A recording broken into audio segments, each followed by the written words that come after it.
Welcome to Chatting GPT, the podcast where I get to speak to interesting humans who are implementing AI. I'm your host, Mary Rose Lyons of the AI Institute, and today I am delighted to be speaking to Stephanie Prenderville. Stephanie knows people. Not just in the sense of who she's connected with and can she get you on the guest list of that party, which she probably can, but she knows how to make people perform. And she's a long established go-to advisor on how to bring about transformation amongst people and teams in very large organisations. Aer Lingus, Pfizer, Tesco, EY, Novartis, Diageo, you get the picture. She's worked with them all. I wonder if I've left anyone out there. Stephanie doesn't talk transformation, she actually builds transformation. She's led global people functions. She has published 2 books. She now runs her own consultancy, which is focused on one thing, helping leaders shape meaningful change that sticks in the world of AI. Stephanie, you're very welcome to the show. I am so excited to be here, Mary Rose. You know how much I've been looking forward to this. And you know how much of a fangirl I am of your show. So I feel very privileged to being here. I feel like I've just crashed into like the best party ever. Oh, thank you very much. Thank you very much. Well, we have some great stuff lined up for everyone today. Firstly, I just wanted to ask you though, really this is what I wanted to ask you. Like there's one word that has come up in conversations that I've been having with people again and again and again, and it's actually the word human. And I wanted to ask you, in your view, what does it really mean to put humans at the center of AI transformation? It's such a fantastic question. And I love the fact that you take such care in choosing your questions for guests. I heard you say that to a guest a while back. And you're great at doing that. So just a little bit of a brag A for little you. bit of help with ChatGPT and Claude and my other friends. Well, there you go. There you go. The human at the center of AI, it's the same as any technology, but even more important. So I've been doing change and transformation for 25, 30 years, and it always starts with people. So when it comes to AI, and I was posting on this recently, Starbucks has just gone through 5 quarters of negative earnings, which is one of the first times in its history that it's had such a huge decline. And they've got a new chief technology officer that's come in and really looked at, we've put all this technology in, but what it's done is it's actually blocked our baristas from having more of a conversation With the with the people. customer on the other side of the counter because the technology is actually in between. So human-centered AI needs to be there to serve us as humans to providing a better experience for the customers, for our employees, for our work-life balance. It's not just for the sake of the technological advances themselves. So they completely rode back on any of the technology that's blocked that barista from having the chat. They're now getting the time to make the coffee and make it available to the customer is shorter, but it's 4 minutes that the barista can actually interact with the customers Oh while they're no. at the counter. So that's just What's your name? Where a are you nice from? thing to How's your day going? Is that what we can expect instead of just what's your name? scroll, But scroll can and I make a suggestion for Starbucks if you're listening? Why don't you sort your coffee out? oh well, I don't like Starbucks coffee. I'll only order a hot chocolate in Starbucks because I'm a coffee lover. the Kenyan, the Kenyan's really good. How is it? I Yeah, might try it the Kenyan's sometime. really good. Don't Yeah. don't go for the American ones that have like the sugar and the syrup and all that stuff in it. Oh, no, no, no, no. They're not good. They're not good. But anyways, definitely, that's a really good answer. That's a good way of kind of framing our conversation. When we were kind of talking about what we talk about today, we came up with this really good idea, folks. We decided that we're going to conduct this interview as if it's the year 2030. So, Stephanie, you're the people, talent, and AI transformation lead here for the AI Institute, which is a globally successful AI skills training and coaching company. I'm the CEO, and we're just having our monthly leadership sync up. So, firstly, tell me, what's on our agenda today? Well, after having done our 5-year review, when I'm telling you how excited I am to have taken this role 5 years ago and what a And I'm smart so glad you came decision, on board. such a smart career decision on my part to take this on. 2030, I mean, the past 5 years, we have seen so much change.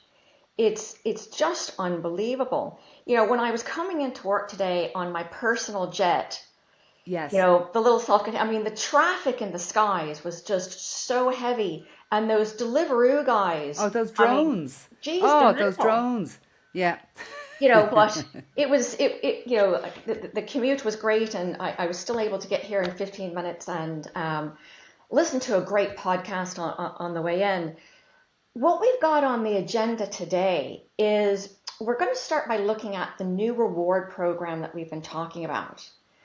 And now that we've had the 5 years to really skill our employees up in AI, in data literacy, but also in all the human skills that we know are so important to use alongside machines. So growth mindset, emotional intelligence, critical thinking.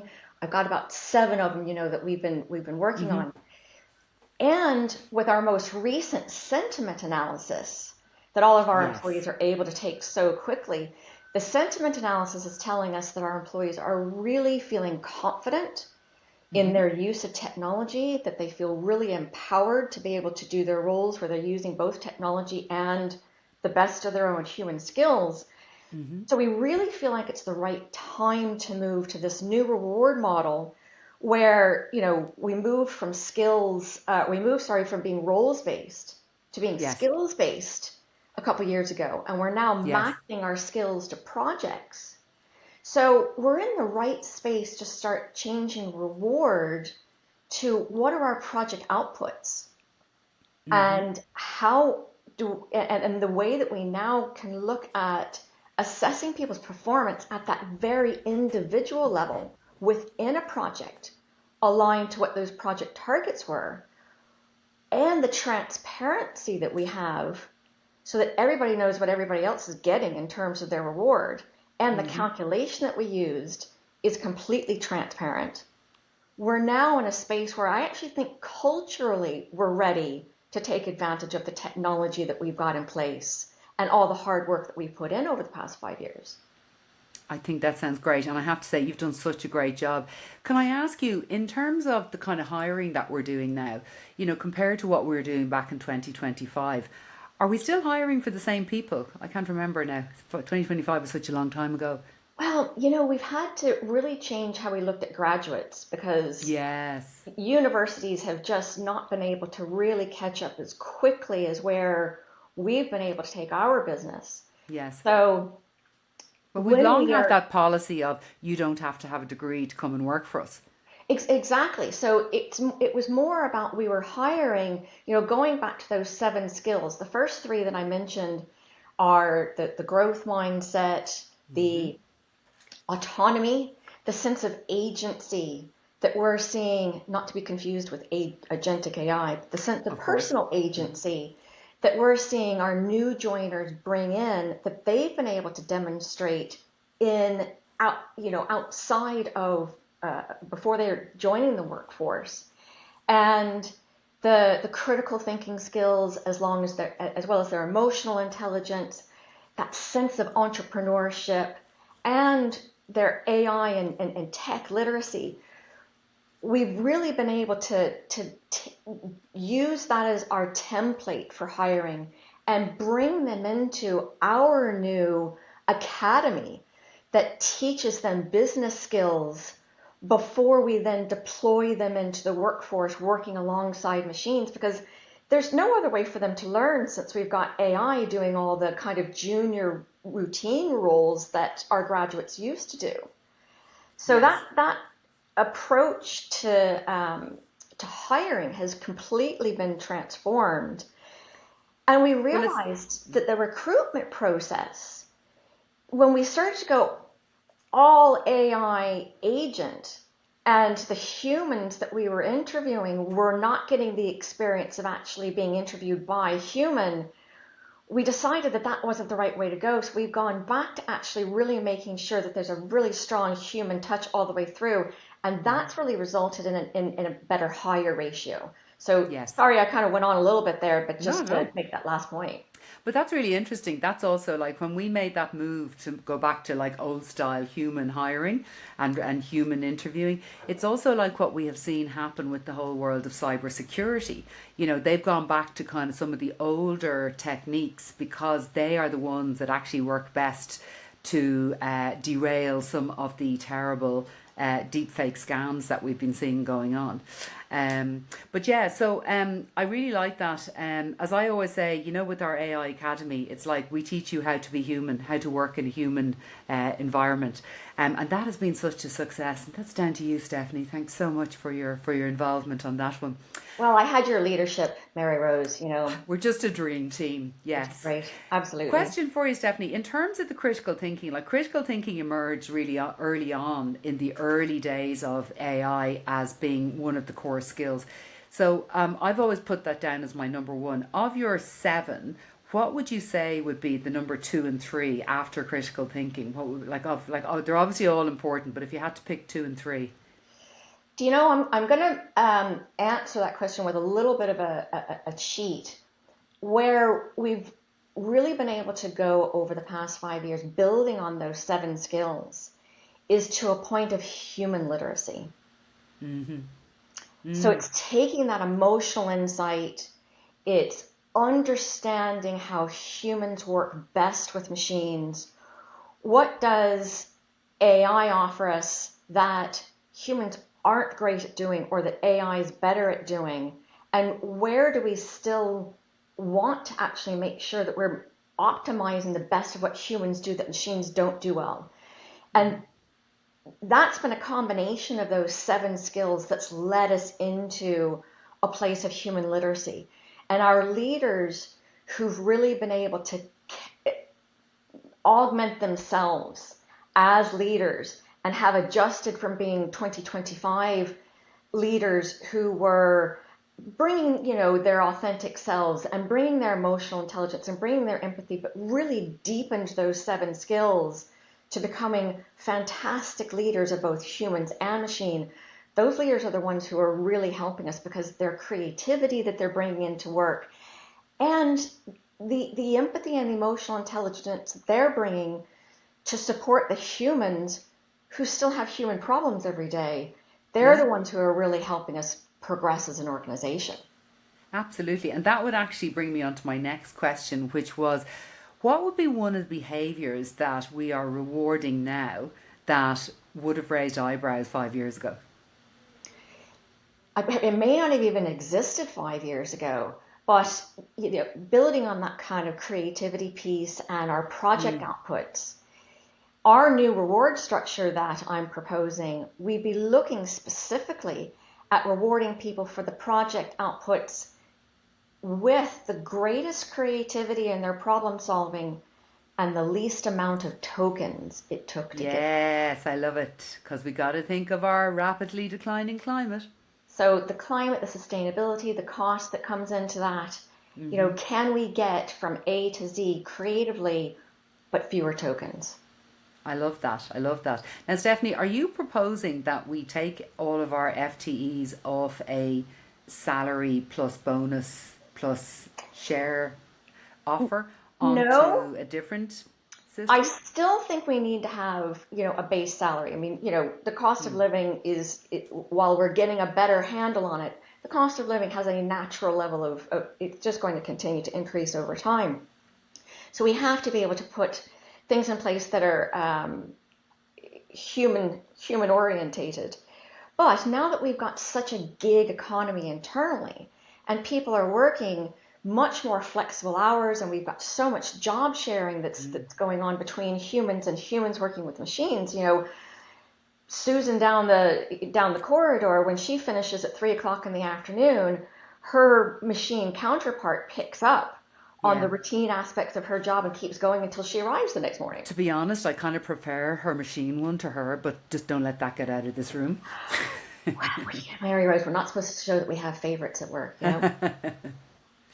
But so But yeah, go on, so I continue. would say that we still have a base pay, but I do think the variable pay is where we have the real opportunity because we really changed.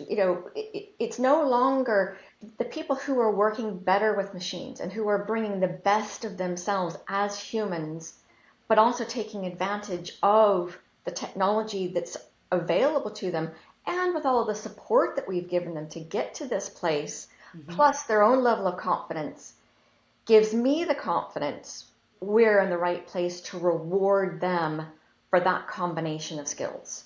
Okay, yeah. So I think could you just take an action from this one to completely rewrite the KPIs for everyone to do just that? I really like that idea. Well, use you your might use your recall, KPI agent, obviously. I know you're a really busy CEO and it's hard to remember all the initiatives that we put into place the past couple of years, but you might recall that we've given everybody the autonomy to create their own Their own KPIs.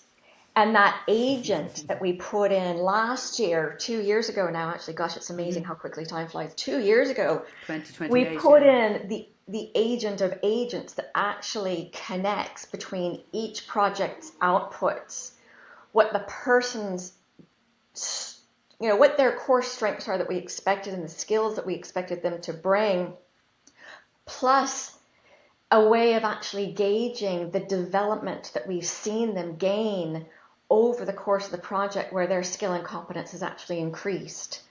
So that particular agent is helping us to actually monitor the KPIs both on their personal development as well as on their business deliverables. Yes, that was a very good initiative of yours, actually, I think.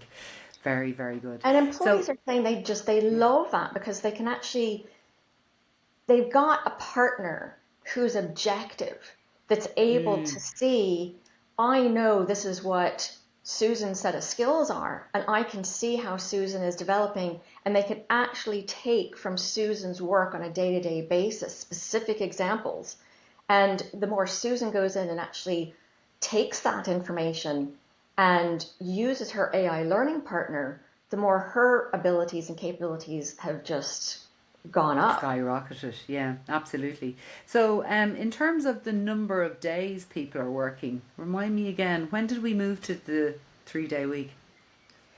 Oh gosh, we did that back in 2026. I mean, that was That was ages when ago. when agents really became as as That was one of prolific the as they first are. things we did when agents started being able to take over, body research, particularly in Moving beyond L&D. 8 hours, yeah.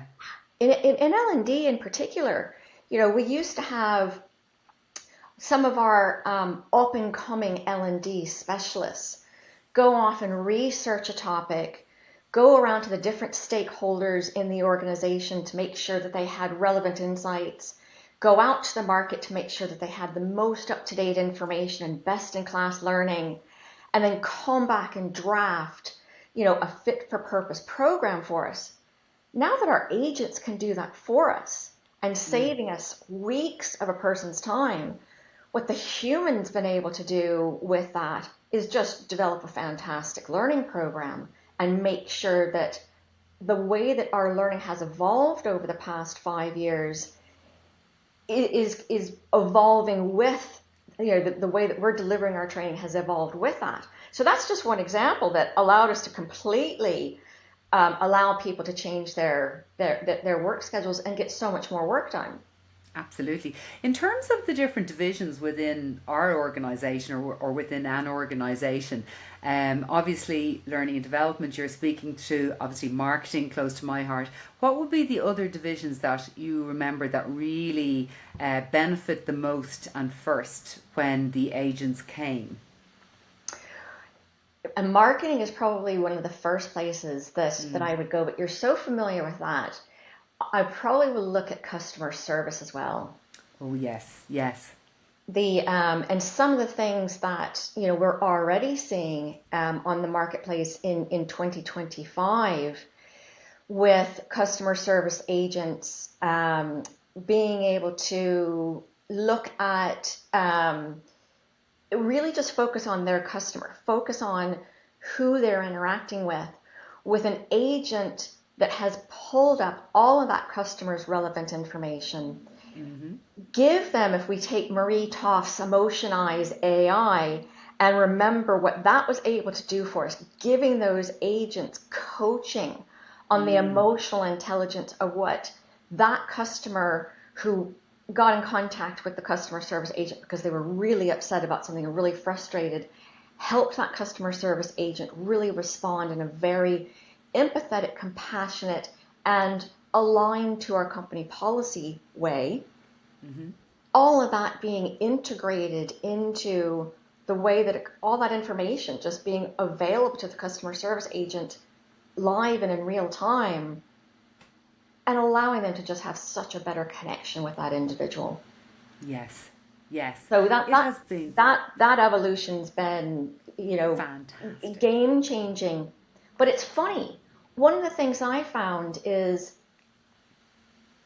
the pace of change of organizations is only as fast as humans who run the businesses allow us to actually make. But where our customers and our employees' expectations have gone is faster than our business leaders' decisions. And it's our customer adoption pace. Every time we raise the bar with a customer, within about 5 minutes, they're like, oh yeah, well now I expect That's a everybody to be given. really Yeah. Now, emotionally now intelligent. what? They're going to Yeah. actually have the right answer. You know, Yeah. it's been hard for us to actually keep up with customer expectations and with employee expectations. And with the advent and all the evolution in AI, it's a fast world. But we're doing pretty well, and I think Stephanie, I'm going to give you another bonus this year of 5 million. That should cover probably about 6 months' rent if you're still in Dublin. Yeah. Um, but yeah, you've done such a Barely gonna stellar pay for job. the batteries for my personal jet, but you know, Yes, yes. That was fun actually, Stephanie. Thank you very much for that. I suppose to like going back into yeah, 2025, sorry, I if slipped. no, I'm going back into 2025. If leaders are listening right now and they're going like, that all seems like quite doable, and obviously 2030 isn't that far away. What would be your advice if you're going into your clients? Like, what would be your advice for like the initial steps that they can take now to get them prepared for this not very far away future? Yeah, absolutely. And I'll just preface the answer to that of speaking with a lot of my friends in HR and actually playing around with some of the scenarios that you and I just had a good time walking through. And they've said, but we can't expect people to move that fast. It's just going to be too overwhelming for people. There's that Therefore, word again, overwhelming. Human is exactly. here. I hear a lot, but I also hear overwhelming a lot. And you actually had said to me a couple of months ago, that's the word of 2025, whereas last year Yes, it was cybersecurity and the first year of AI, it was all around fear. fear. So that sense of overwhelm is one for leaders to be really, really attuned to, and even to be attuned to their own sense of overwhelm. So what leaders are saying to me is, how do we even get started? Where do we get started? How do we know what the right use cases are?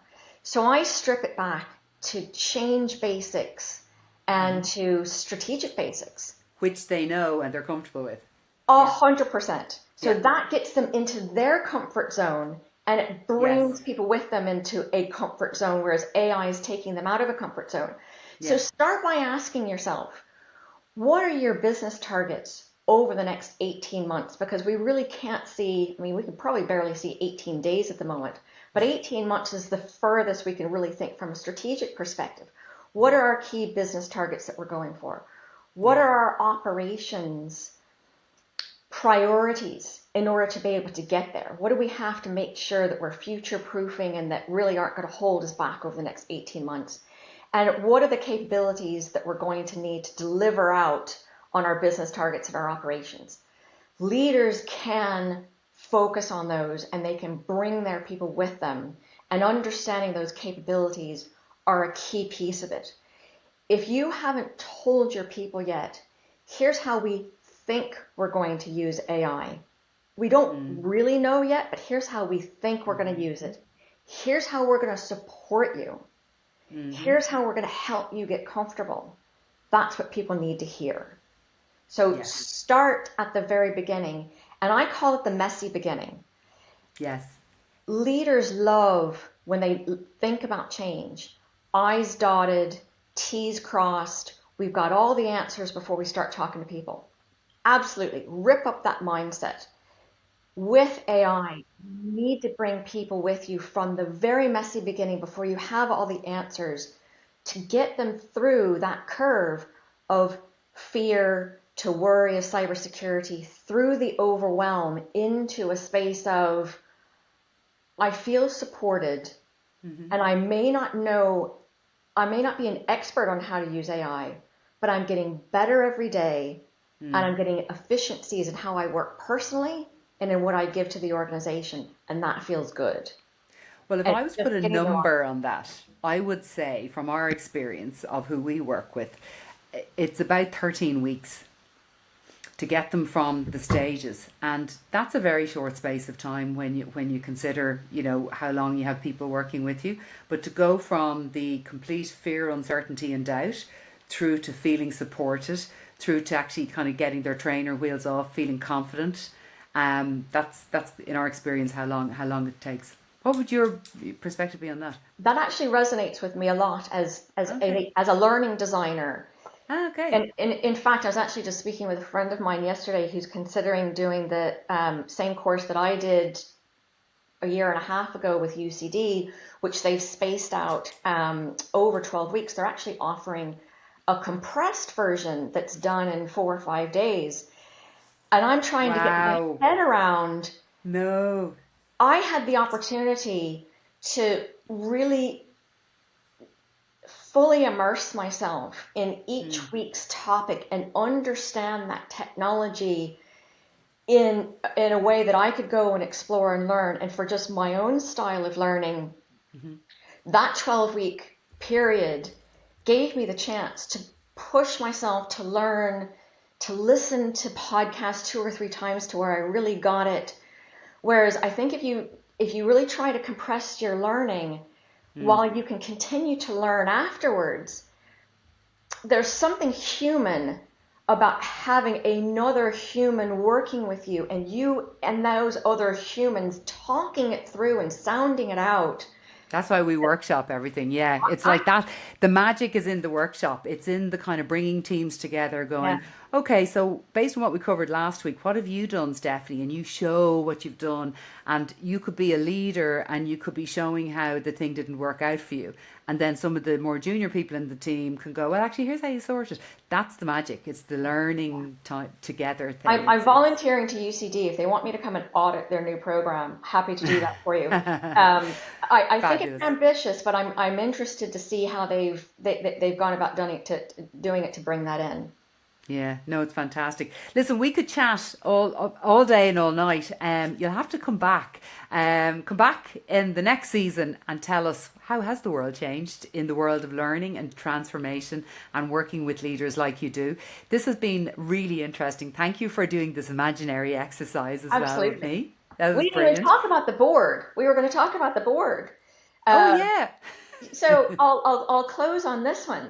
yes. So maybe UCD have figured out how we are actually all interconnected to accelerate our learning so that we all actually are completely able to hear each other's thoughts and feel each other's emotions.